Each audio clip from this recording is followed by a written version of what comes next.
Hello, I am Conrad. I'm a therapist here at Cache Valley Counseling. I want to talk a little bit in this Max group about connection. Now, connection is vital, I think, to our survival. We need to connect. We are social creatures made to connect with others. And today I want to talk a little bit about how do we connect with others that are different than us. In preparing this, I thought about adolescent children. It can be hard to connect. Sometimes it might feel like they're just on a totally different planet than you are. But I think this also can be applied to all people that are different than us, whether that be a neighbor, whether it be a friend, or someone that you haven't seen in a long time.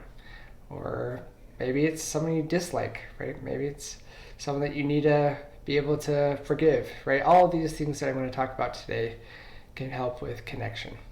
So, first off, I want to talk about active listening. Active listening is a skill that we can develop to show that we really are engaged in a certain conversation. Active listening we show active listening verbally as well as non-verbally. Non-verbal cues that show we are actively listening are eye contact, appropriate maybe nodding of the head, right? Non-verbal cues that we're engaged in this conversation, as well as mirroring, meaning our actions and behaviors, how we show ourselves is in line with that person as well.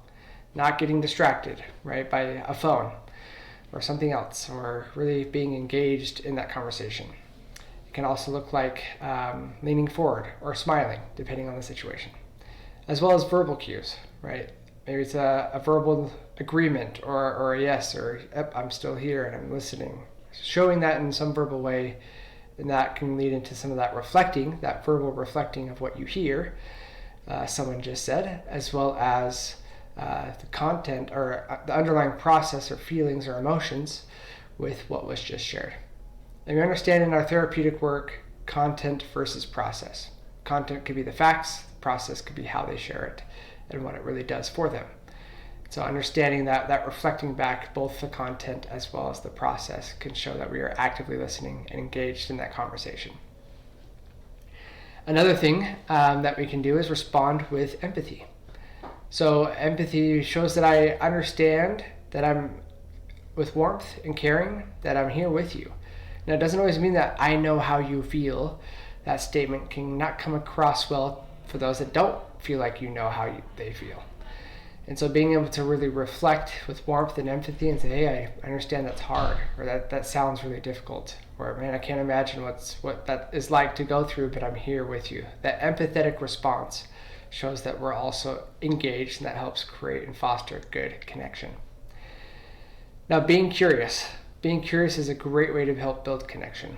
Don't assume that you know everything that they're going through. Don't jump in with your own experiences of how, I experienced the same thing, and here are all the things that you should do because of what I have experienced. But rather be curious.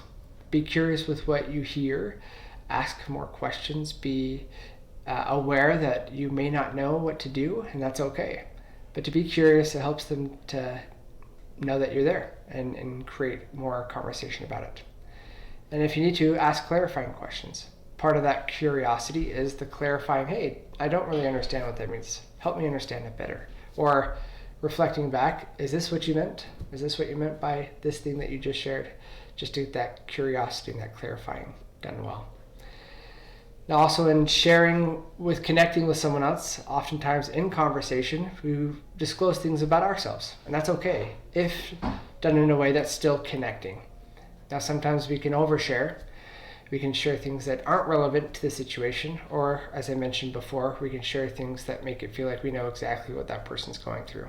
But rather, in self-disclosure, we want to be able to share something that's relevant, that's concise, that's able to say, hey, I've experienced maybe something similar, and that was really hard for me too. I'm here with you.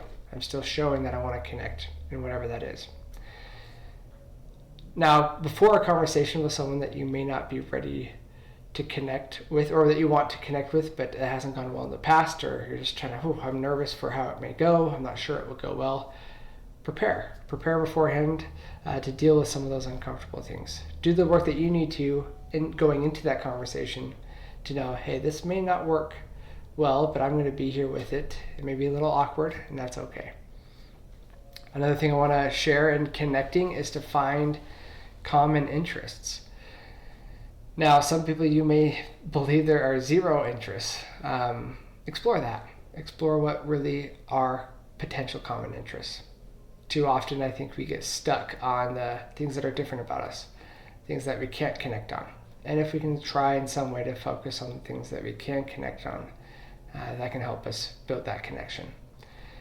Now, we want to embrace, again, with those similarities, we want to have those moments to connect, but we also want to embrace their other things that are different about them.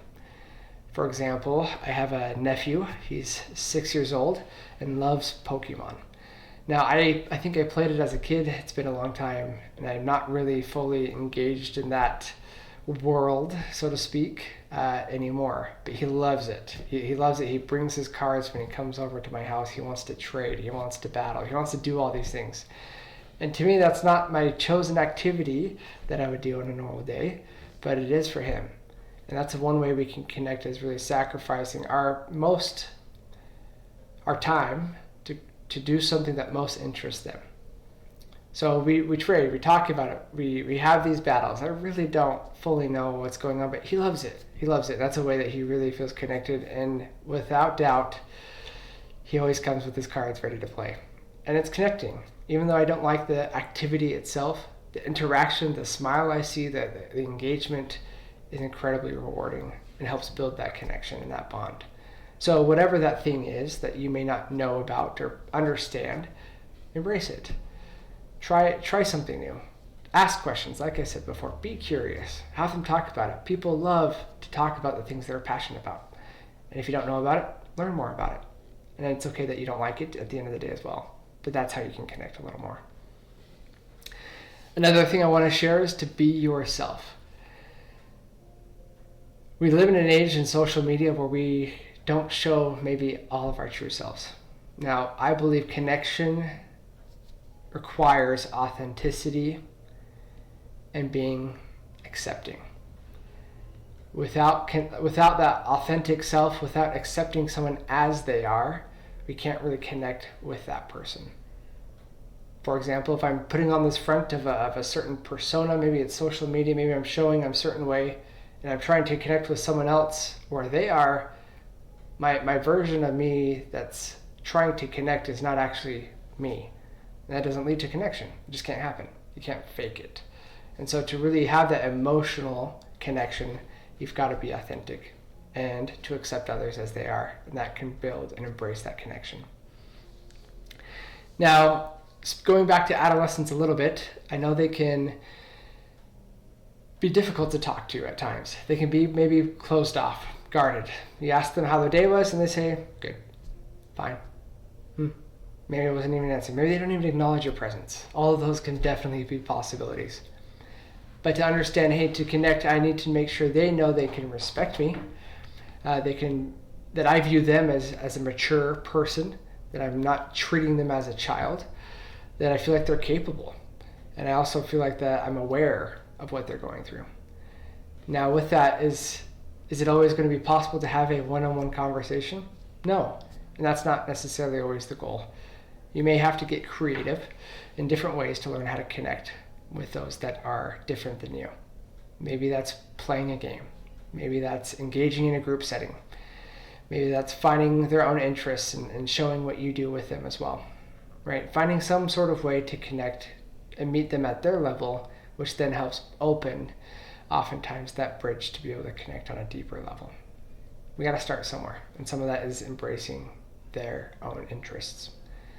So like I said, being creative. Play is a big way that children and kids interact. That's how they communicate from a very young age, is through play. That's how they connect. And that doesn't change too often in certain things. A lot of our friends as young children and adolescents are from shared activities, right? Engaging, connecting, doing something together. To be able to do so, I encourage you to try to be creative. Find ways to play. Find ways to engage with those adolescents or other people that are different than you in different ways, if it's not possible to do so in a one-on-one conversation.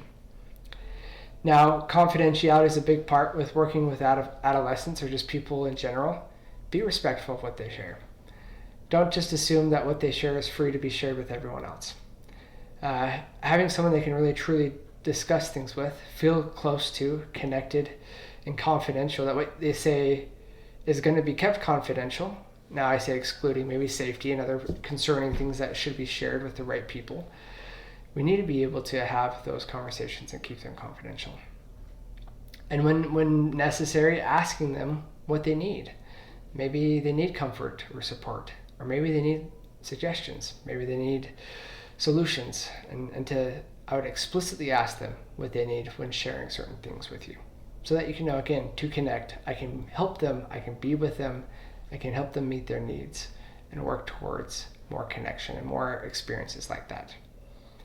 Now I'm going to invite you today to practice this connection with others. Deepen that connection just a little bit with each person you see. Maybe ask something else about them. I think I mentioned open-ended questions that are not yes or no, questions that aren't interrogative in nature. Not a list of all these things and someone's already closed off emotionally. But invite sharing. Invite that open-ended, I want to know. Tell me more. Tell me about the favorite part of today. Share with me what was hard for you. And it's not necessarily a yes or no potential response. There has to be more engagement. There has to be more response to get there. Try doing that today. Try engaging with others in that way and work on that connection. Now, today I focused on connection with people who are different than you, like adolescent children or others that are just simply different. I hope that you can practice this connection with them, but also that you're connecting with those that are with you, maybe a partner or a spouse, maybe a loved one or friend. We need connection. Connection is, I believe, a key to healthy living. Connect, connect, connect. I appreciate you hearing my words today. I hope it's helpful. Good luck out there connecting, and I'm happy that you're able to listen to this small message today.